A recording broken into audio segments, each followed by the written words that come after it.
నమస్తే welcome to BRK in depth this is విజయ.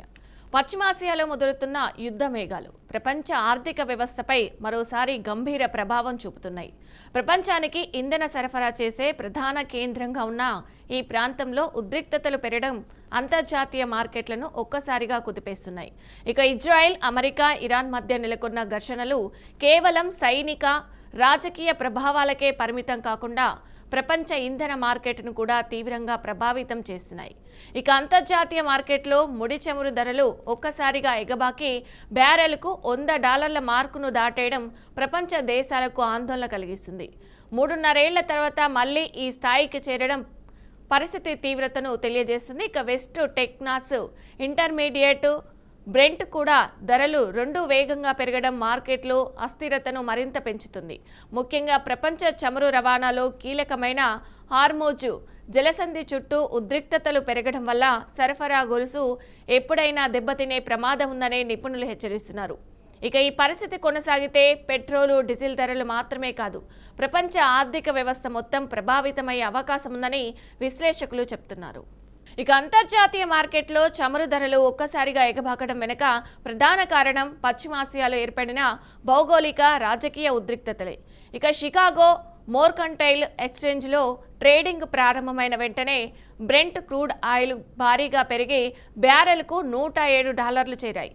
ఇక అదే సమయంలో అమెరికా చమురు ధరలకు సూచికగా పరిగణించే వెస్ట్ టెక్సాస్ ఇంటర్మీడియట్ ధరలు కూడా $106 దాటాయి. కేవలం ఒకే వారంలో అమెరికా క్రూడ్ ధరలు 36%, బ్రెంట్ క్రూడ్ ధరలు 26% పెరగడం మార్కెట్లో ఉన్న భయాన్ని స్పష్టంగా చూపిస్తుంది. ఇక పశ్చిమాసియా ప్రాంతం ప్రపంచ చమురు ఉత్పత్తిలో కీలక పాత్ర పోషించడంతో అక్కడ జరిగే చిన్న ఉద్రిక్తత కూడా ప్రపంచ మార్కెట్ను ప్రభావితం చేసింది. ఇక యుద్ధం ముదిరితే చమురు సరఫరా ఆగిపోతుందన్న భయంతో పెట్టుబడిదారులు ముందుగానే భారీగా కొనుగోలు చేస్తుండడం కూడా ధరల పెరుగుదలకు కారణమవుతుంది. ప్రపంచ చమురు మార్కెట్పై యుద్ధాల ప్రభావం కొత్త విషయం కాదు. గత 5 దశాబ్దాల చరిత్రను పరిశీలిస్తే పశ్చిమాసియాలో ప్రతి పెద్ద యుద్ధం జరిగినప్పుడు చమురు ధరలు భారీగా పెరిగిన దాఖలాలైతే ఉన్నాయి.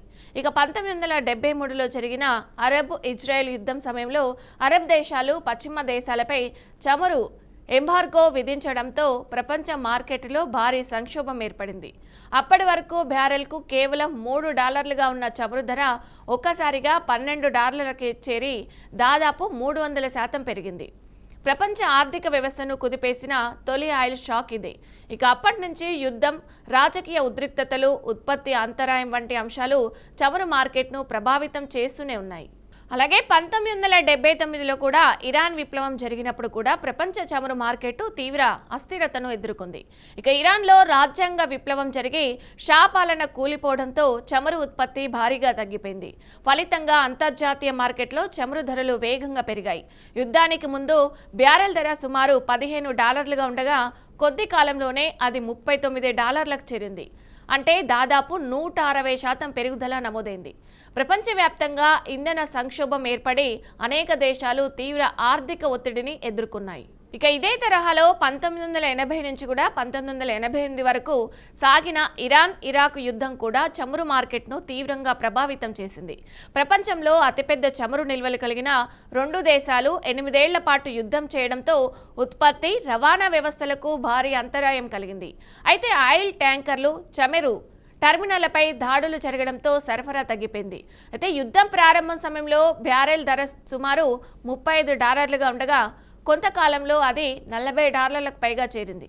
ప్రపంచ మార్కెట్లో చమురు సరఫరాపై అనిశ్చితి పెరగడంతో ధరలు పెరుగుతూనే ఉన్నాయి. 1990లో ఇరాక్ కువైట్ను ఆక్రమించడం ప్రపంచ చమురు మార్కెట్కు మరో పెద్ద దెబ్బ ఇచ్చింది. దీనికి ప్రతిస్పందనగా అమెరికా నేతృత్వంలోని కూటమి దేశాలు గల్ఫ్ యుద్ధాన్ని ప్రారంభించాయి.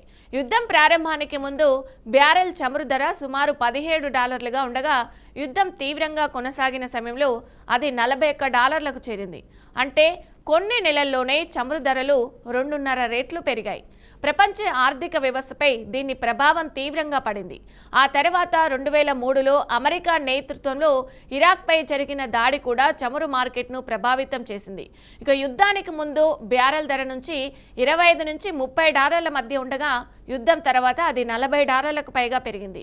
ఇక అదే సమయంలో మధ్య ప్రాచ్యంలో కొనసాగుతున్న అస్థిర పరిస్థితులు, పెరుగుతున్న డిమాండ్ కలిసి ప్రపంచ చమురు ధరలు మరింత పెంచాయి. ఇక చివరకు 2008లో కూడా చరిత్రలోనే అత్యధికంగా బ్యారెల్కు $147 రికార్డు స్థాయిని చేరాయి. ఇక 2011లో లిబియా అంతర్యుద్ధం సమయంలో కూడా ఇదే పరిస్థితి కనిపించింది. లిబియా ప్రపంచంలో కీలకమైన చమురు ఉత్పత్తి దేశాలలో ఒకటి. అక్కడ యుద్ధం ప్రారంభమైన తర్వాత చమురు ఉత్పత్తి ఒక్కసారిగా పడిపోయింది. ఫలితంగా అంతర్జాతీయ మార్కెట్లో బ్యారెల్ ధర $90 నుంచి $125కు పెరిగింది. ఇక 2019లో సౌదీ అరామ్కో ఆయిల్ ప్లాంట్లపై కూడా డ్రోన్ దాడి జరిగినప్పుడు కూడా ఒక్క రోజులోనే చమురు ధరలు 15% పెరిగాయి. ఇప్పుడు ఇజ్రాయెల్, ఇరాన్ ఉద్రిక్తతల నేపథ్యంలో హార్ముజ్ జలసంధి ప్రమాదంలో పడితే ప్రపంచ చమురు సరఫరాలో దాదాపు 20% ప్రభావితం కావచ్చు. అదే జరిగితే చమురు ధరలు మరింత ఎగబాకే అవకాశం ఉందని నిపుణులు హెచ్చరిస్తున్నారు. ఇక ఇదే అంశంపై చర్చించడానికి మనతో పాటు జూమ్లో జాయిన్ అవుతున్నారు అనలిస్ట్ వెంకటేశ్వరరావు గారు. వెంకటేశ్వరరావు గారు, నమస్తే అండి. నమస్తే అండి. ఏదైతే ఇప్పుడు యుద్ధం జరుగుతున్న నేపథ్యంలో ఇక చమురు విలువ ఇంకా పెరిగే అవకాశం ఉన్నట్టు కనిపిస్తుంది. అసలు కంటిన్యూగా పెరుగుతూనే వస్తుంది. ప్రతిసారి యుద్ధం జరిగినప్పుడు కూడా ఇది ఆర్థిక వ్యవస్థ మీద తీవ్రమైన ప్రభావం చూపుతుంది. ఇక ముందు ఎలాంటి ప్రభావం పడే అవకాశం ఉందంటారు వెంకటేశ్వరరావు గారు? ఇప్పుడు ఏదైతే పశ్చిమ ఆసియాలో యుద్ధం కొనసాగుతున్నటువంటి పరిస్థితి, ఈ యుద్ధము తొలి నాలుగు నుండి ఇప్పటికీ మీరే చెప్పారు $25 నుంచి $40 పెరిగిందని బ్యారెల్కి. అంటే ఇప్పుడు ఏం జరుగుతుంది అంటే, ఈరోజు మన దేశము ఈ పరిస్థితులకు తట్టుకోగలుగుతుందా అనేది ఇక్కడ పెద్ద ప్రశ్న. అయితే ఆనాడు యుద్ధం రాకముందు కూడా మన ట్రంప్ గారు వేసిన టారిఫ్లను ఎదుర్కోవడానికి భారతదేశం, అప్పుడున్నటువంటి మన ప్రధానమంత్రి గారు కూడా ఈ రష్యాతోని దౌత్యం ద్వారా కొంత చమురును ఆల్టర్నేటివ్ రిసోర్స్గా వాళ్ళు ఆల్రెడీ వాళ్ళతో కొంతకాలం బేరసారాలు నడిపి ఆ తర్వాత మన దగ్గర ఉన్న రిఫైనరీస్కి వాళ్ళు సప్లై కూడా తీసుకున్నారు. అయితే నిన్న జరిగినటువంటి యుద్ధం తర్వాత మరొకసారి ఒత్తిడి పెరిగి అక్కడ రేటు పెరగడముతో పాటు సప్లైస్ ఎక్కడైతే మనకు పాస్ ఏదైతే మనకు అక్కడ రావాల్సినటువంటి షిప్స్ అన్ని కూడా మధ్యలో ఆగిపోవడము, దాని ద్వారా మనకు చాలా సప్లైస్ అనేది పడిపోవడం, అంటే మనకు 15 రోజులకు నిల్వలు మాత్రమే ఉన్నాయనేటువంటి ఒక పేపర్లో కథలు చూసాం. ఆ తర్వాత మరి వీటిపైన ఒక పక్కన రష్యా నుండి రావాలంటే కూడా అది చాలా దూరం నుండి రావాలి కాబట్టి 25 నుంచి 40 రోజులు సమయం పడుతుందని చెప్తున్నారు. సో ఇవన్నిటి దృష్ట్యా ఇక్కడ మన దేశంలో ఇంధనం మీద ఆధారపడి నడుస్తున్నటువంటి వ్యవస్థలన్నీ ఒకేసారి ఒక పక్కన ధర పెరగడమే కాకుండా దాని యొక్క సప్లై తగ్గిన తర్వాత దాని వల్ల ఒకేసారి ఇండస్ట్రియల్ బ్రేక్, అంటే దాని వాహనాల వాడక కావచ్చు, లేదా ఇంకా ఇతర అవసరాల దృష్ట్యా, ఇప్పుడు వ్యవసాయ అవసరాలు కావచ్చు, వాహన అవసరాలు కావచ్చు, కమర్షియల్ కావచ్చు, ఇవన్నీ మీద మనం విపరీతంగా ఆధారపడినటువంటి ఈ ఫాసిల్ ఫ్యూయల్స్ ఏదైతే ఇంధనం, దీని మీద వంట గ్యాస్ కూడా ఇప్పుడు ప్రధానంగా మనం చర్చలోకి వస్తున్నటువంటి అంశం. ఇంటింటికి మరి వీటన్నిటికీ లింక్ ఉంది, ఇంటర్లింక్ ఉంది. సో ఇవి క్రూడ్ ఆయిల్ అనేది ముఖ్యంగా అంతర్జాతీయ మార్కెట్లో పెరుగుతున్నటువంటి పరిస్థితి మూలాన ఇప్పుడు ఈ సంక్షోభాన్ని ఎదుర్కోవడానికి ప్రస్తుతానికైతే రష్యా, మనం ఆ ఒత్తిడి తట్టుకోవడానికి అమెరికన్ ప్రెసిడెంట్ కూడా మనకు ఆ వెసులుబాటు ఇవ్వడం, మన వాళ్ళతో దౌత్యం నడుపుకొని మళ్ళీ మధ్యలో కొంతకాలం తర్వాత ఆంక్షలు విధించినటువంటి అమెరికన్స్ కన్విన్స్ చేసిన తర్వాత మళ్ళీ ఈరోజు క్రూడ్ ఆయిల్ అక్కడ నుండి సప్లై వస్తుంది. కానీ ఇప్పుడు మన మీద మాత్రం ఒత్తిడి చాలా ఎక్కువ ఉంది. రష్యన్ సప్లైస్ ఎంతవరకు వాళ్ళు మనకు అమెరికన్ వ్యవస్థ మనకు వెసులుబాటు ఇస్తుంది. కాకపోతే ఇదంతా మనకు అర్థమవుతుంది ఏంటంటే, టెంపరీగా మన మీద ప్రెషర్ తగ్గించే సహాయాలు వచ్చినప్పటికీ కానీ ఇది రానున్న 2-3 నెలలు లేదా 4 నెలల్లో భారీగా ఇండియాలో ఉన్నటువంటి ఇంధన వాహన ధరలు, గ్యాస్ ధరలు, తర్వాత పెట్రోలియం ప్రొడక్ట్స్ మీద కూడా, ఫార్మసీ ఇండస్ట్రీలో కావచ్చు, మరి వ్యవసాయ ఉత్పత్తుల ఇండస్ట్రీలో కావచ్చు, విపరీతంగా మనం ఆధారపడుతున్నటువంటి అన్ని రంగాల పైన దీని యొక్క ప్రభావం చాలా తీవ్రం అంటే గతంలో ఎప్పుడు లేనంతటువంటి పరిస్థితిలో ఇలా దాని యొక్క ధర పెరిగేతో పాటు దాని మీద ఆధారపడడం అనేది ఒక రిస్కీ ఫ్యాక్టర్. అంటే ఇట్ ఇస్ అంటే ఇంటర్లింక్డ్ కాబట్టి ఒక సపోజ్ ఇంధనం ధర పెరిగిందంటే ప్రొడక్టివిటీ ధర పెరుగుతుంది, ప్రొడక్షన్ ధర పెరిగిందంటే కాస్ట్ మళ్ళీ వచ్చి కామన్ మ్యాన్ ఎవరైతే ఇప్పుడు కన్జ్యూమర్ ఉన్నారో వాళ్ళ మీద పడుతుంది. కాబట్టి ఇవన్నీ ఒకదానికోటి ఇంటర్లింక్డ్ కాబట్టి డెఫినెట్ గా ఇది ఒక చాలా మనం అందరం ఆలోచించాల్సింది ఏంటంటే ప్రత్యామ్నాయాల కోసం మనం ప్రయత్నం చేయకపోతే it may affect the whole Indian economy also. అప్పటికే మన వాళ్ళు భయపడుతూ కొంతవరకు ప్రత్యామ్నాయాల గురించి ఈవీలు అంటే వెహికల్స్ లో అయితే మీకు ఎలక్ట్రానిక్ వెహికల్స్ తీసుకొచ్చారు. తర్వాత సోలార్ ను విపరీతంగా ప్రమోట్ చేస్తా ఉన్నది మన దేశం. ఎక్కడంటే అక్కడ మీరు సోలార్ పెట్టుకోండి. అసలు యాక్చువల్ గా ఢిల్లీలో అయితే సోలార్ సపరేట్ పాలసీ తీసుకొచ్చేసి ఎవరైతే మీరు గ్రిడ్ కి సప్లై చేస్తారో మేము వాళ్ళకి కంపెన్సేషన్ లేదుతో పాటు ఇంకా ఎక్కువ ఉత్పత్తి చేస్తే డబ్బులు కూడా ఇస్తామనేటువంటి ఒక అనౌన్స్మెంట్ చేయడం, ఇదంతా కూడా ఇప్పుడు మన ప్రభుత్వాలు మన India is trying to prepare. ఎందుకంటే ఒక పక్కన చమురు అక్కడ ఉన్నటువంటి బావులన్నింటినీ వాళ్ళు కాల్ చేయడము, నిలువగా ఉన్నటువంటి షిప్స్ లను రానియకపోవడము, మరి కేంద్రీకృతమైనటువంటి ఒక వ్యవస్థని వాళ్ళు తయారు చేయడం, ఆ వ్యవస్థలో ఈరోజు మొత్తం యంత్రాంగాన్ని ప్రపంచ దేశాలన్నింటినీ దాని చుట్టూ తిప్పడం మనం చూసాం. ఇదే ఈ చమురు ఇప్పుడు రష్యా ప్రెసిడెంట్ కూడా అప్పుడు ఉక్రెయిన్ యుద్ధం వారం రోజుల్లో అయిపోద్ది అంటే అది కాస్త 4 ఏళ్ళు నడిచింది. దాని మూల్యం మనం అందరం చెల్లిస్తున్నాము. ఈరోజు రష్యా కూడా దాని మూల్యం చెల్లిస్తుంది, అమెరికా చెల్లిస్తుంది, అంటే వెస్ట్రన్ వరల్డ్ అంతా కూడా చెల్లిస్తుంది. కారణం ఏంటంటే ఆ ఇంటర్ డిపెండెన్సీ అనేది ఒక విధ్వంసం దిక్కుపోతుంది. ప్రొడక్టివిటీ దిక్కుపోతే దాని బ్యాలెన్స్ అవుతుంది. విధ్వంసం దిక్కుపోతున్నప్పుడు ఆ ప్రొడక్టివిటీ అంతా కూడా మానవ అవసరాల కంటే మానవ వ్యతిరేక పనులకు ఎక్కువ వాడుతున్నాం కాబట్టి దాని యొక్క కాస్ట్ మళ్ళా కామన్ మ్యానే బేర్ చేయాలి. అది యూకే సిటిజన్ కావచ్చు, యుఎస్ సిటిజన్ కావచ్చు, ఇండియన్ సిటిజన్ కావచ్చు, రష్యన్ సిటిజన్ కావచ్చు, ఏ దేశాల్లో సిటిజన్స్ అయినా కూడా ఈ దేశ నేతలు తీసుకునేటువంటి నిర్ణయాలు, అక్కడ ఉన్నటువంటి కార్పొరేట్స్ కనుసైగల్లో నడుస్తున్నటువంటి ప్రభుత్వాలు, ఒక గుత్తాధిపతి ధోరణితో నడుస్తున్నటువంటి ఈ వ్యవస్థలు ఎవరి మీద గుత్తాధిపత్య పొరను సాటించిన ప్రతిసారి కూడా పవర్ అనేది మారుతున్న ప్రతిసారి ఈ ఇబ్బంది జరుగుతా ఉంది. దాదాపు ఇప్పటికి మనం చూస్తాం ఇలాంటి పరిస్థితులు 1985 దాదాపు 2005 సంవత్సరం నుండి మనం చూస్తా ఉన్నాం.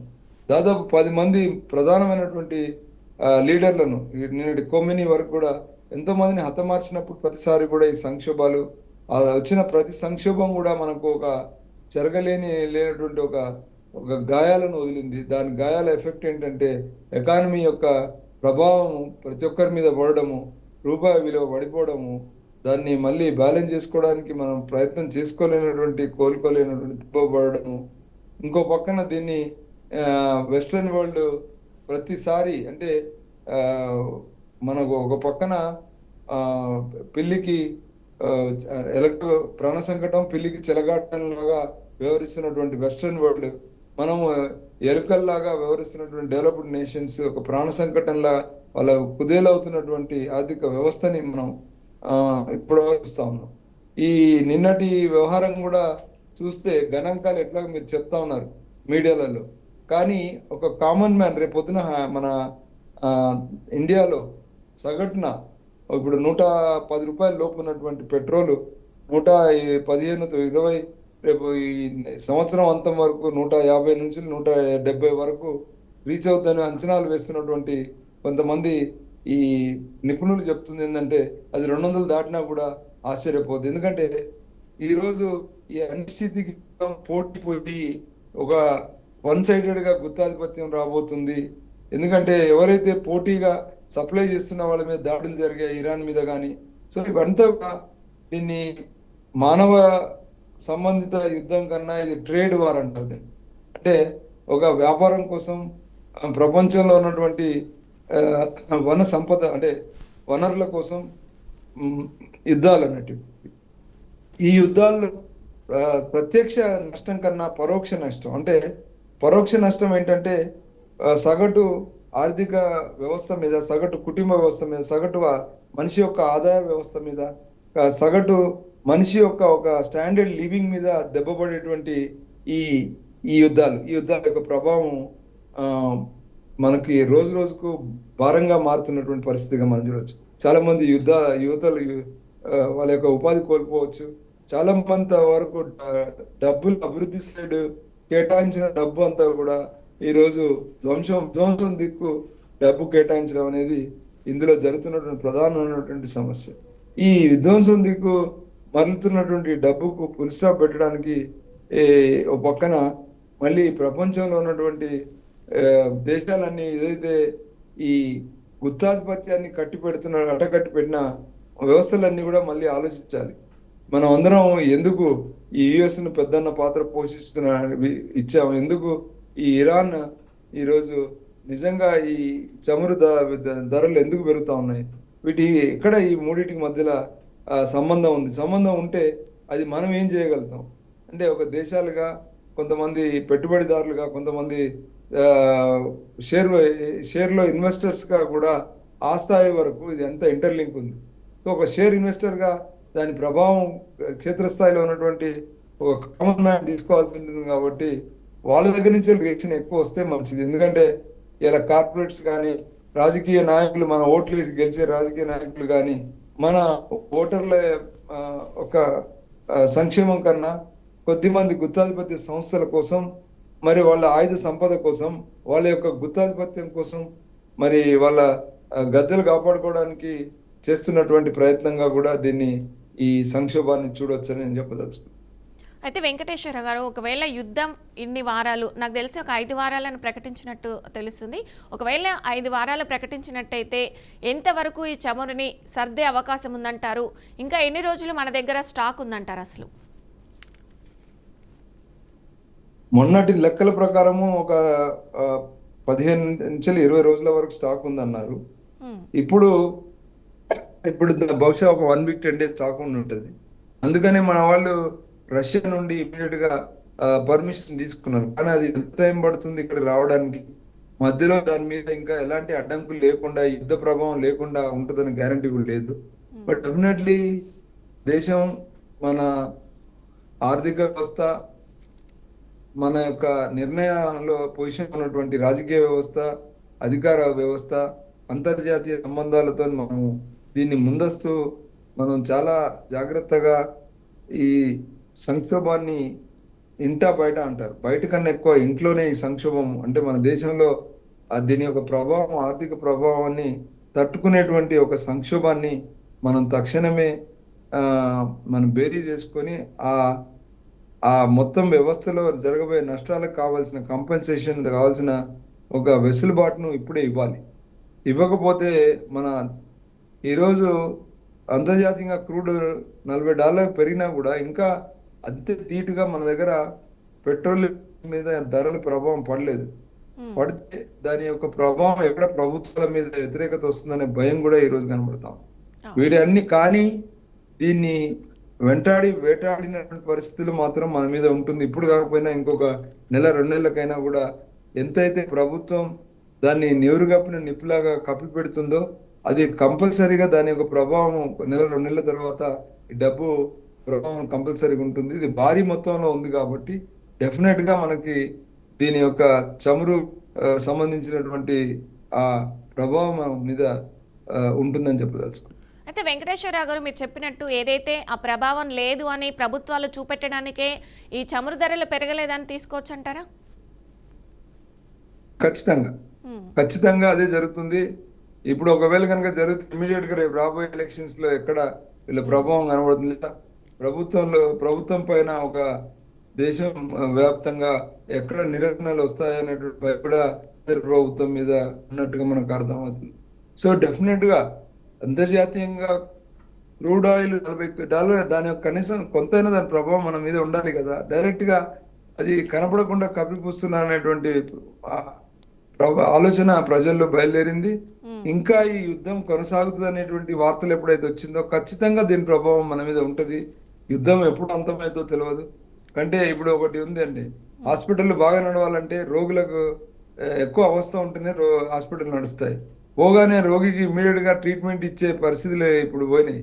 వాళ్ళకు ఉన్నటువంటి మిషన్లన్నీ తిప్పి వాళ్ళ వాళ్ళ బిల్లింగ్ అంతా చేసుకున్నాక ఎట్లయితే వాళ్ళు రోగిని వదులుతున్నారో అదే రకంగా ఈరోజు మనం చమురు మీద ఆధారపడుతున్నటువంటి ఈ చమురు పైనే వ్యాపారం చేస్తున్నటువంటి యుఎస్ లాంటి దేశాలు, ఈరోజు ఇరాన్ లాంటి దేశాలు, వీటన్ని వీటి యుద్ధం యొక్క ప్రభావం వాళ్ళని ఎక్కువ ముందు మన మీద ఇక్కడ మనం ప్రిపేర్ కాలేదు. వాళ్ళు పాల్పడుతున్నారు, కానీ మేము అన్ప్రిపేర్ వాళ్ళకే దీని ప్రభావం ఎక్కువ ఉంటుంది. కాబట్టి డెఫినెట్ గా ఇండియా ఫేస్ యుద్ధం పెరుగుతున్న సమయాన్ని మన యొక్క ఆర్థిక వ్యవస్థను ఎంతవరకు కుదేలుతుందో నిర్ణయించే పరిస్థితే మనకు కనబడతాం. రైట్ వెంకటేశ్వర గారు చాలా మంచి విశ్లేషణ అందించారు. ధన్యవాదాలండి. Thank you so much.